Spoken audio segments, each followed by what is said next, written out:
నమస్కారం. ఆర్‌యూఆర్ టీవీకి స్వాగతం. ఐపీఎల్ 2026 సీజన్ 19 వీక్లీ రౌండప్ ప్రోగ్రామ్‌కి స్వాగతం. ఫస్ట్ వీక్ అయితే అయింది. ఎస్ఆర్‌హెచ్ ఒక మ్యాచ్ ఓడిపోతే ఇంకో మ్యాచ్‌లో ఒక మంచి కమ్‌బ్యాక్ అయితే ఇచ్చింది. ఇక బోణీ కొట్టాల్సిన టీమ్స్ చాలానే ఉన్నాయి. అలాగే దూసుకుపోతున్న టీమ్స్ కూడా ఉన్నాయి. ఈ వారం బిగ్ బ్యాటిల్స్ ఏం ఆడబోతున్నారు? ఏ మ్యాచ్‌లు జరగబోతున్నాయి?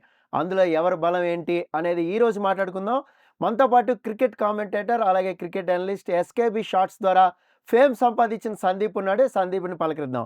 హాయ్ సందీప్. Hi sir. ఎలా ఉన్నావు? All good. సూపర్. యాహ్! మ్యాచ్‌లు అయితే బాగా జరుగుతున్నాయి. ఐపీఎల్ అయితే బాగా దూసుకెళ్తుంది. మరి ఎస్ఆర్‌హెచ్ ఒక మ్యాచ్ అయితే ఓడిపోయింది. ఒక మ్యాచ్ అయితే గెలిచింది. మరి నెక్స్ట్ మ్యాచ్‌లు ఏంటి పరిస్థితి ఏంటి? అంటే ఫస్ట్ మ్యాచ్‌లో జరిగిన తప్పుల్ని కరెక్ట్ చేసుకున్నారు. ఫస్ట్ హ్మ్. పాయింట్ మనం చెప్పాల్సింది, మెచ్చుకోవాల్సింది ఎస్ఆర్‌హెచ్ ఏంటంటే, ఫస్ట్ మ్యాచ్‌లో వాళ్ళ దగ్గర స్పిన్నింగ్ ఆప్షన్స్ మీద వాళ్ళకి కాన్ఫిడెన్స్ లేకుండా ఉండింది. ఎప్పుడైతే శివాంగ్‌ని టీమ్‌లోకి తెచ్చుకున్నారో, అక్కడి నుంచి చాలా బాగా బ్యాలెన్స్ అనేది ఏర్పడింది. నితీష్ కుమార్ రెడ్డి పెర్ఫార్మ్ చేస్తే ఎస్ఆర్‌హెచ్ బ్యాలెన్స్ ఎంత అద్భుతంగా ఉంటుందో మరొకసారి రుజువైంది. And Abhishek and Travis Head బాగా ఆడారు. క్లాసెన్ బాగా ఆడాడు. సో, కలిసికట్టుగా ఎఫర్ట్‌తో వచ్చిన విక్టరీ అది. ఎందుకంటే కోల్కతా నైట్ రైడర్స్ మీద మనకు పెద్ద విజయాలు లేవు. చాలా తక్కువ విజయాలు ఉన్నాయి ఎస్ఆర్‌హెచ్ ఫ్యాన్‌గా మాట్లాడుకోవాలంటే. బట్ ఈ విజయం అనేది మంచి కాన్ఫిడెన్స్ ఇస్తుంది. ఫస్ట్ మ్యాచ్ అలా ఓడిపోయిన తర్వాత. సో, నెక్స్ట్ మ్యాచ్‌లో కూడా ఇదే మొమెంటం కంటిన్యూ చేయాలి. ఎందుకంటే నెక్స్ట్ మ్యాచ్ ఎల్ఎస్‌జీతో హైదరాబాద్‌లోనే ఉంది. సో, ఈ మొమెంటంనే కంటిన్యూ చేస్తూ ఇదే ఒక ఐడియాతో, ఇదే ఒక పందాలో వెళ్ళిపోయారంటే గనక మరొక విజయం రావడంలో ఎటువంటి ప్రాబ్లమ్ కూడా ఉండదు. యాక్చువల్‌గా అయితే మనం చూసుకున్నట్లయితే చెన్నై, చెన్నై చాలా అంటే చాలా చతికిల పడిపోయింది. సో, చెన్నై మ్యాచ్ మనం ఏదైతే అనుకున్నామో గెలుస్తది. ఫస్ట్ మ్యాచ్ మంచిగా కమ్‌బ్యాక్ అయితదని. అయితే ఇక్కడ ఇంకోటి మీమ్ గూడా అయితుంది. ఏంటంటే చాలా మ్యాచ్‌లు కప్పు కొట్టిన మ్యాచ్‌లు చెన్నై ఫస్ట్ మ్యాచ్ ఓడిపోయింది అని. సో, మరి చెన్నై పరిస్థితి ఏంటి?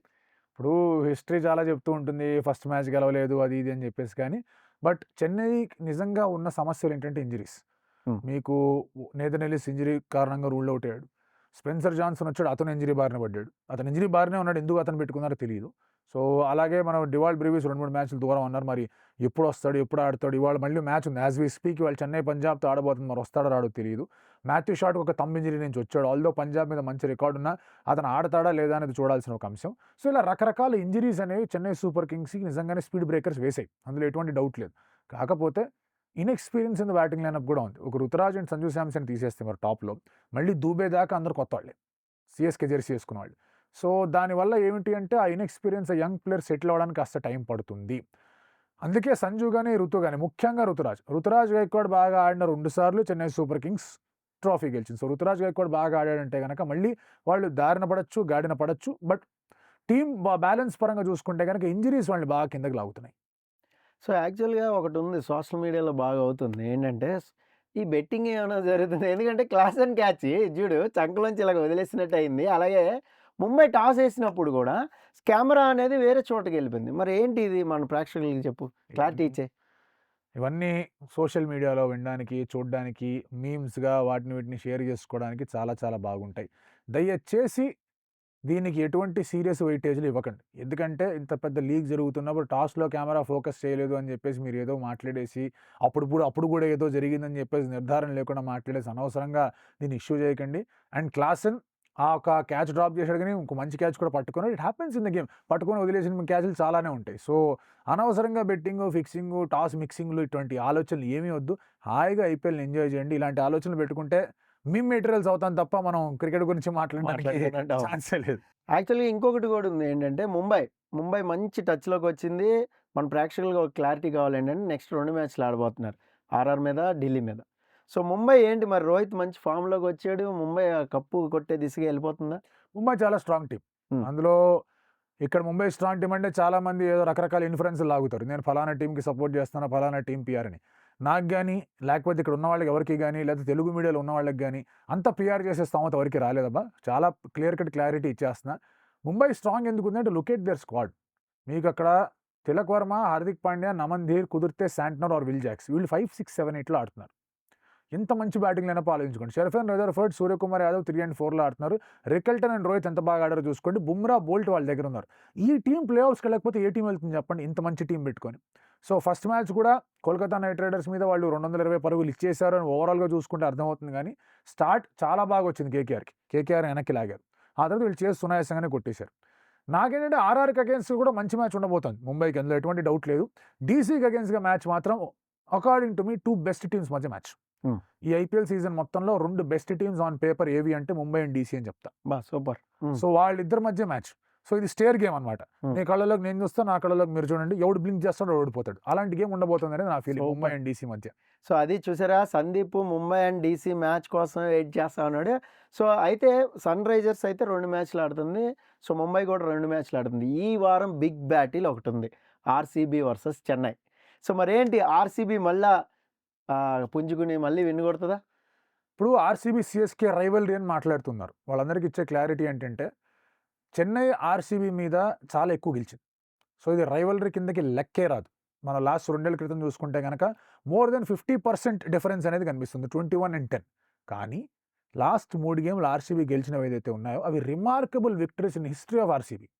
ఎందుకంటే ఒకటేమో ప్లే ఆఫ్స్కి వెళ్ళాలని సిఎస్కేని ఎలిమినేట్ చేసి గెలిచారు 2024లో.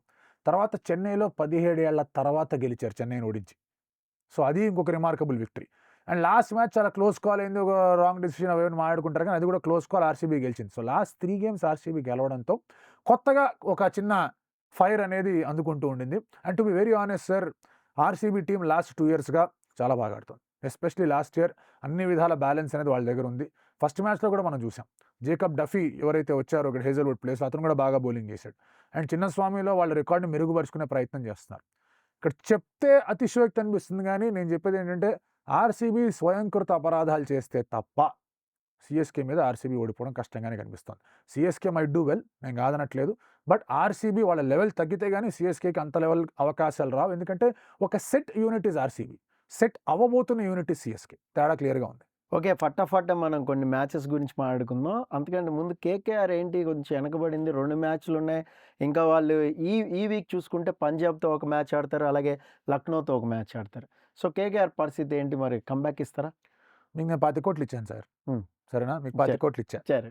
నేను మిమ్మల్ని బ్యాటింగ్ చేయాలి, బౌలింగ్ కూడా చేయాలి, ఆల్రౌండర్ చెప్పాను. మీకు నాకు తెలిసి ఎవరి గురించి చెప్పానా లేదు? మీకు చెప్పాను. మీరు బ్యాటింగ్ మాత్రమే చేస్తా అంటున్నారు, ఓకేనా? సో బ్యాటర్గా నేను మీ మీద 10 కోట్లు పెట్టడం, ఇప్పుడు ఇన్వెస్ట్మెంట్ గురించి ఆలోచించుకోవాలి. అంటే ప్యూర్గా బ్యాటర్గా క్యామరాన్ గ్రీన్ ఆడించాలా, లేదంటే అతను బౌలింగ్ చేయలేకపోతున్నాడు కాబట్టి మిడిల్ ఆర్డర్ కాస్త స్ట్రగుల్ అవుతుంది కాబట్టి అతని ప్లేస్లో రోమన్ పవల్ లాంటి వాళ్ళను, రచిన్ రవీంద్ర లాంటి వాళ్ళని తీసుకొచ్చి బ్యాలెన్స్ తీసుకొని రావాలి. ఇది ఫస్ట్ అండ్ ఫార్మోస్ట్ కాల్ వాళ్ళు తీసుకోవాల్సింది. ఈ కాల్ వాళ్ళు తీసుకోవాలి అంటే ఒక క్యామరాన్ గ్రీన్ లాంటి ప్లేయర్ వెళ్ళిపోయాడంటే ఆ నంబర్ 4లో ఒకవేళ పవల్ కింద వచ్చాడంటే నంబర్ 4లో బాగా ఆడగలిగి ఇండియన్ బ్యాటర్ కావాలి. సో మనీష్ పాండేకి ఎక్స్పీరియన్స్ తనమైనా తెచ్చుకునే ప్రయత్నం చేస్తారా? తేజస్వి సింగ్ దయ్యా యంగ్స్టర్, అతన్ని తెచ్చుకునే ప్రయత్నం చేస్తారా? ఈ చేంజెస్ చాలా చాలా ఇంపార్టెంట్ వాళ్ళకి. అండ్ కేకేఆర్ బౌలింగ్ అనేది అటు ఇటుగా, ఎందుకంటే Varun is not doing well. Varun చాలా చాలా పరుగులకు వెళ్తున్నాడు. ఫస్ట్ ఓవర్ అతని పవర్ ప్లేలో బౌలింగ్ చేయించడం నాకు తెలిసినంత వరకు మానుకోవాలి రహానే. ఒకవేళ తన నెక్స్ట్ మ్యాచ్ కూడా ఆడుతున్నాడంటే వరుణ్ చక్రవర్తి ఒక 2 వికెట్లు పడిన తర్వాత వరుణ్ వచ్చి బౌలింగ్ చేస్తే I think will be much better of bowler. But power ప్లేలో అతను అటాక్ చేస్తే అతని స్పెల్ అంతా కూడా కొంచెం ఆ ప్రెషర్లో ఉండి బౌలింగ్ సరిగా వేయలేకపోతున్నాడు. సో ఈ 2 ఇష్యూస్ అజింక్య రహానేకి కేకేఆర్ క్లియర్గా ఉన్నాయి. మరి 25 కోట్ల బర్డెన్ ఎట్లా సాల్వ్ చేసుకుంటారో నాకు తెలియదు, కానీ రీప్లేస్మెంట్ ఎంచుకొని తర్వాత కొంచెం బెటర్ టాక్టిక్స్తో వస్తే వాళ్ళు ముందుకెళ్ళచ్చు, లేదంటే కనుక కేకేఆర్ కష్టమే.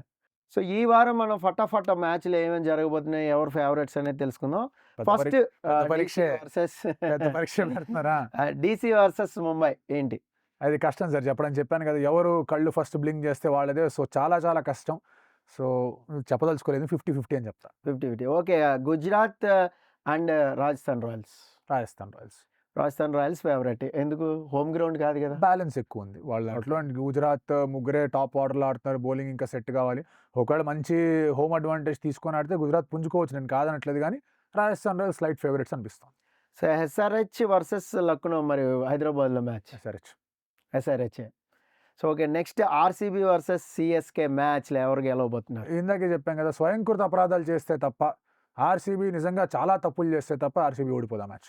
Okay, next KKR versus Punjab. ఇది కొంచెం కష్టం అని చెప్పడం. కేకేఆర్ కొంచెం పుంజుకొని బోనీ కొట్టచ్చు అనిపిస్తుంది, కానీ అగైన్ పంజాబ్ కింగ్స్ అని అనిపిస్తుంది. నెక్స్ట్ మ్యాచ్ ఉంది రాజస్థాన్ రాయల్స్ వర్సెస్ ముంబై. ఇది కష్టం చాలా చెప్పడం, but I think Mumbai probably. Okay, next DC versus Gujarat. DC ఫేవరెట్సా? ఎందుకు? హోమ్ గ్రౌండ్ అని చెప్పా. ఇట్లానే కదంటే వాళ్ళ దగ్గర ఇప్పుడు మీకు లుంగి ఎంగిడి బాగా వేస్తున్నాడు, తర్వాత వాళ్ళకి ఇంకా బౌలింగ్ ఆప్షన్స్లో మనం ఆడుకున్న నటరాజన్ ఉన్నాడు, ముఖేష్ ఉన్నాడు, అక్షర్ పటేల్ ఉన్నాడు, కుల్దీప్ యాదవ్ ఉన్నాడు. ఇంత మంచి సెటప్ అనేది వాళ్ళ దగ్గర ఉంది కాబట్టి ఆ బౌలింగ్ సెంట్రిక్గా మాట్లాడుతున్నాను. నెక్స్ట్ కేకేఆర్ లక్నో మ్యాచ్లో ఎవరు గెలవబోతున్నారు? KKR versus Lucknow. ఇది ఇద్దరు ఒకరినొకరు కిందకి లాక్కునే ప్రయత్నమే చేస్తారనిపిస్తుంది ఈ match. But no idea. Last time జరిగినప్పుడు మంచి ఇంట్రెస్టింగ్ మ్యాచ్ జరిగింది వాళ్ళ మధ్య. బట్ కష్టం చెప్పడం. స్లైట్లీ టువర్డ్స్ లక్నో, బట్ కష్టం చెప్పడం. Okay, next RR versus RCB. అమ్మో, ఇది చాలా కష్టం చెప్పండి. ఇది నిజంగానే చాలా కష్టం. 50-50 అనే చెప్తాం మళ్ళీ. ప్రాబబ్లీ ఒక 1% మనం ఆర్సీబీకి ఇవ్వచ్చు. ఒకవేళ కనుక ఎవరు ఇంజరీ లేకుండా ఉంటే 1-2% ఆర్సీబీకి ఇవ్వచ్చు. కానీ very very tough again to decide. So okay, Sandeep analysis చూశారు కదా. Thank you very much Sandeep. మళ్ళీ నెక్స్ట్ ఫ్రైడే మనం వీక్లీ రౌండప్లో మళ్ళీ కలుసుకుందాం. సో ఇది సందీప్ ప్రిడిక్షన్ అయితే చూశారుగా. చాలా మ్యాచెస్లో కొంత 50-50 అని చెప్తున్నాడు, కొంత అయితే మరి ఎవరు బ్యాటిల్లో ముందుకెళ్తారు ఏంటి అనేది కూడా అంత ప్రిడిక్షన్ అనేది ముందే చేయలేం. కొంత హోమ్ గ్రౌండ్ అడ్వాంటేజెస్ ఉన్నాయి, కొన్ని హోమ్ గ్రౌండ్ ఎవే అడ్వాంటేజెస్ కూడా చాలామందికి ఉన్నాయి. మరి చూద్దాం ఈసారి బిగ్ బ్యాటిల్స్లో ఏం జరగబోతుంది ఈ వారం అనేది. అలాగే వీక్లీ రౌండప్లో మళ్ళీ కలుసుకుందాం. ఆర్వీఆర్ టీవీని మీరు అందరూ కూడా సబ్స్క్రైబ్ చేసుకోండి. అలాగే సందీప్ని మీరు ఏదైనా అడగాలి అనుకుంటే కామెంట్ బాక్స్లో మస్ట్గా కామెంట్ చేయండి. నెక్స్ట్ వీక్లీ రౌండప్లో అడిగే ప్రయత్నం చేస్తాను. This is Paritala Murthy signing off. By by.